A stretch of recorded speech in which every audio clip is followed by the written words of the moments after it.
Some children struggle with money decisions later in life when they become adults, and it's not because they are irresponsible, but because they were never trained to choose between two different options. Surprisingly, many loving parents, such as yourself and myself, I am very sure, accidentally remove the exact situation that helps to build these skills. Because when a child never has to give something up, they never really learn how to decide. And I completely get it. We as parents, we want to provide for our children. We want to give them the very best. We want them to enjoy the things that we never really had when we were their age. And sometimes these purchases do appear quite harmless. Sometimes these purchases are really, really small in value, and oftentimes we think, why not? But yet, when was the last time your child has to give something up to get something else? This happens because something important is missing.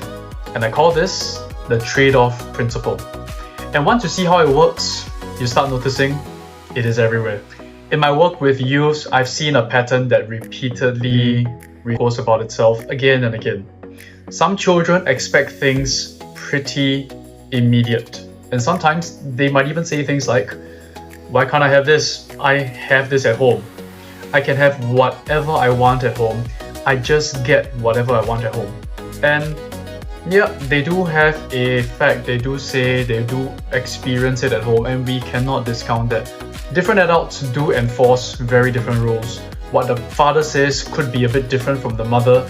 Even between different generations as well, what the grandparents have in mind to benefit their own grandchildren could be very different from what the parents actually have or desire for their own children. And this kind of disparity, these kind of differences could lead to a child who might either be very, very confused or might take advantage from one over the other. And I don't know if this happens to you, but I've heard stories of a child going into a toy store with the grandparents and the parent. And what happened is, the child wants something. The child wants to buy a toy, and the parent was pretty resolute. The parent said, nope, you can't have it because you have many of the same toys. And I know my children have a lot of Beyblades, they do have a fair bit of Lego sets, and yet the child could actually say, but I really want this one, it is different, and they give all kinds of reasons. The parent stays resolutely against it. However, when the child goes to the grandparents relent. And this causes the child to realize a very, very important truth. If one doesn't give it to me, I can go to the other. If this person doesn't want to give it to me, oftentimes the parents, not always the case, but oftentimes the parents, my grandparents, is the one I should approach. And that itself could be pretty confusing for the child. It may not even be a parent and grandparent, it could even be between two adults who are the parents of that child, vying for maybe the affection from that child. And you might actually be in that situation now. The child learns that limits are negotiable, and there's absolutely nothing wrong in the negotiation, but that's not the point of my video today. Here is the deeper problem. The issue is not that toy. The issue is, what is the child practicing? Is the child practicing asking? And if the child is practicing asking, there are ways to actually set up a situation for that person, that child, to practice asking. Or are we allowing the child to appeal, to negotiate, to ask for between two individuals? And what the child will learn is, there is going to be one who might be more generous if there is no conversation between these adults who have control, who have the ability to make decisions on behalf of that child. What skill are they actually practicing? I submit to all of you, they are actually practicing desire expression. They are not practicing decision making. And when they don't practice decision making, and that's where conflict could happen. Or third, the child could actually learn, hey, I can get what I want because I can ask anybody that wants to buy my favor, then they can get both options. Are they practicing getting both options? If a child always receives what they want, that decision-making ability doesn't develop. And this particular decision-making ability, which is very important for a lot of youth these days because they don't seem to have that ability, does develop under very specific situations and conditions. Because if the judgment isn't developed when the child gets what they want, the judgment only develops when the child must decide what they are willing to give up. They have to choose between options, and trade-offs are very, very key in helping a child develop that decision-making process. Because if they are given a choice between two things, then they are able to weigh out the option. They will come to understand that there are resources or limitations in resources, and from there they can develop delayed gratification. So have you noticed when children are suddenly given options and they are limited in what they can have, they think a lot harder, and that thinking harder helps to develop decision making, and that is when judgment between options begins in the child. They begin to think about how it adds value to their lives. They begin to think about how it is great for them. They begin to understand and they begin to ask more questions of themselves. Do they really need something? And this is a key thing that I feel is underdeveloped in kids these days. So if the idea resonates with you so far, please do me a quick favor. Give this video a like, subscribe to the channel, and share it with another parent. This just helps to spread the message, and it also helps with this channel. So thank you very much for helping me out in this. So the pattern that I am going to explain further is called the trade-off principle. Children develop judgment when they repeatedly experience three things. And the three things are limited resources, they are forced to prioritize, and I call it the forced prioritization, and future thinking. When these three experiences happen consistently, so they are asked to think about the limited resources that they have and to deploy those resources, when they are required to prioritize things that they need, that they want in a particular order that helps feed their needs, and they are asked to think about what happens in the future, that is when they do develop real judgment.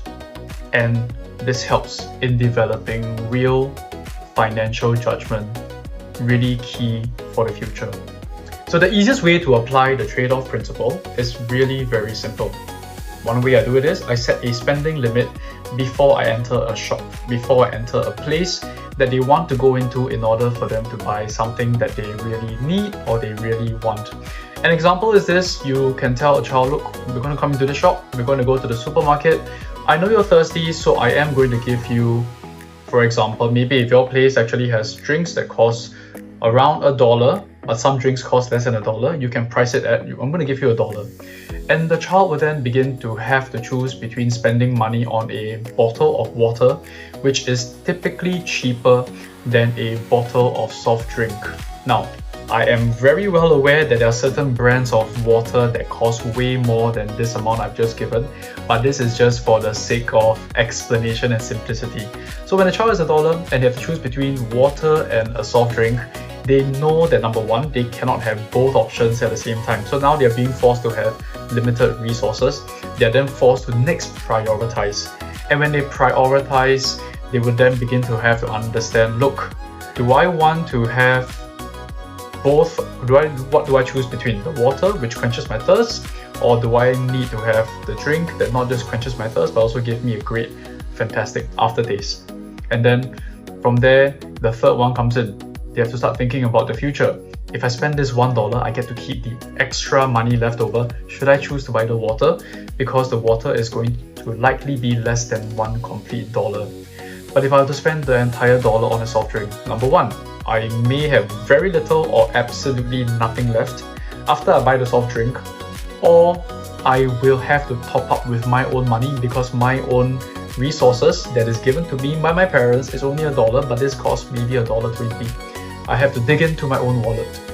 And all these forces thinking. So what thinking begins the moment the child realizes they have to choose. They have to start thinking of what they need to give up. And that is the trade-off principle starting to work.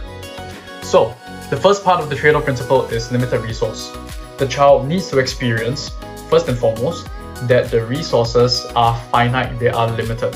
So this means that parents should avoid buying multiple items with or for the child, because it gives the impression to the child that resources are unlimited, but in actual fact, most of the time in most of the lived experiences, the resources are in fact limited.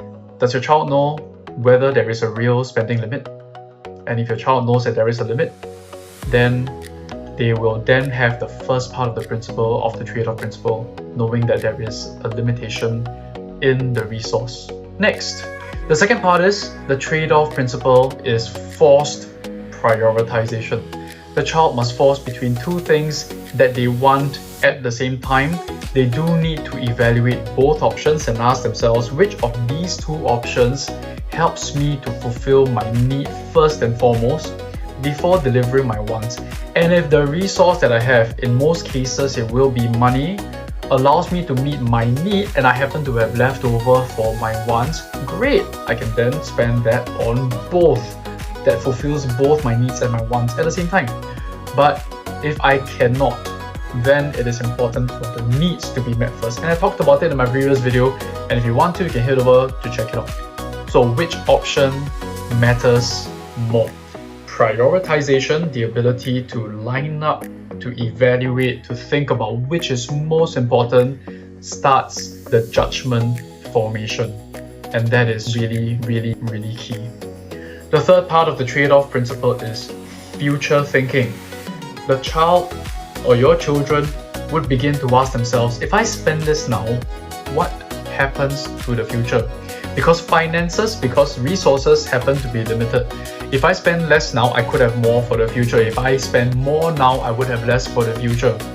And this builds into the key concept which I have understood, I have studied, I have watched, I have learned, that sets apart people who are pretty successful when they become adults to those who are not as successful when they become adults. It is this concept of delayed gratification. If they are able to push off their gratification to a later stage. And gratification just means what makes them really satisfied. What gratifies them, what satisfies them, what makes them feel complete. If they can push off that gratification to a later stage or later time, this is a usual indicator for a successful individual. Now I have a really interesting story that happened just yesterday as of this recording over here. This period in time, it is pretty cool in the place I stay in Singapore. And the place I stay is pretty cooling. I live opposite a beach and my place will get through wind throughout my house during most of the day. So it's a very cooling time of the year. And yet my youngest at night, he insisted on using an air conditioner, which we only allow under two circumstances in my household. Number one, there are haze that takes place within this region from time to time, and in order to not breathe in all of that bad air, we would then switch on the aircon, not only to ensure that we breathe in better air, but to also live or sleep more comfortably. That is one. Or number two, the weather gets really hot in Singapore. It's really a hot place. We will then sleep with the air conditioner on. But yesterday wasn't that case.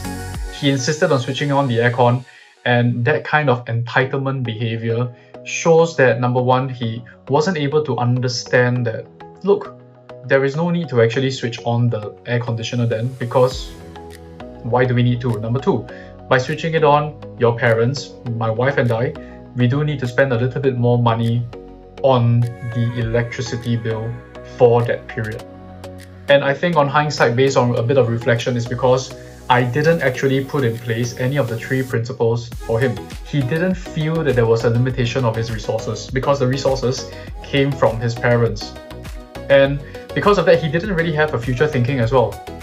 So if I were to redo this, I might want to put in place a structure whereby if there is no need to and you do still insist on doing it, then you have to top up for that out of your own pocket in order for you to feel comfortable. So this is a bit of hindsight that I just thought about, and I hope that I can help you to put in place certain structures to help build in your child a bit of thinking for themselves. Does a child think beyond the immediate moment? Clearly, my youngest has not, and I do hope that with this particular video, all of us can begin thinking of putting in place structures and situations or limitations in place to help facilitate judgment and decision making in our own children. Children don't develop financial judgment by receiving things, by putting their hand up and just purely by asking and they get it pretty immediately. They develop it by repeatedly experiencing the trade-off principle. And the trade-off principles are having limited resources, prioritization, and finally thinking about the future. So here are a couple of action plans that I would love to encourage all of you to do for maybe when you go out with your child next time. Number 1, set a limit before you shop. This helps to set in place the limited resources. Number 2, require the child to only choose one option. This helps to put in place prioritization so that the child knows that I have to choose and I need to make the best choice possible with the limited resources that you have. And finally, ask future thinking questions before the purchase is actually made. For example, how does this help you after we leave the shop? These are some of the things that would be helpful in putting in place the trade-off principle every day. So trade-offs are not deprivation. They are training grounds where children develop money maturity. In the next video, we will explore something important: how to recognize whether your child is actually financially mature or just simply financially supervised, needing you to hover and be a helicopter parent. Because once you understand that difference, you will start seeing children's money behavior with a different lens quite differently. That's the end of today's video, and see you guys in the next one. Peace out.